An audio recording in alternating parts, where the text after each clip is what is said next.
Presidentja e vendit Vjosa Osmani ka bërë homazhe në kompleksin memorial dëshmorët e kombit në Gllogjan në 27 vjetorin e epopesë së Dukazhinit. Pas homazheve ajo qëndroi edhe në kullën e Haradinajve, ku u prit nga kryetari i Aleancës për Ardhmërinë e Kosovës dhe ish komandanti i zonës operative të Dukazhinit Ramush Haradinaj. Në kull ndodheshin edhe Rifat Jashari e Bekim Jashari e shumë familjarë të dëshmorave, por edhe bashkëluftëtarë. Gjatë ditës së sotme do të ketë disa aktivitete në atë që njihet edhe si dita e dëshmorëve të Dukazhinit.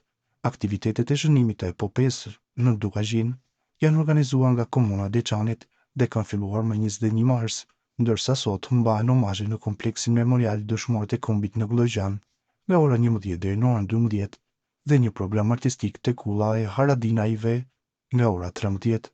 Më 24 mars 1998 në Gllogjan është zhvilluar betejë frontale nga forcat e UÇK-s dhe forcat serbe, të cilat e kishin rrethuar Gllogjanin, ndërsa synim kishin shtëpinë e familjes Haradinaj, ku hasën në rezistencë të fuqishme. Në këtë ditë rënë dëshmor Him Haradinaj, Gazmend e Aglon Mehmetaj.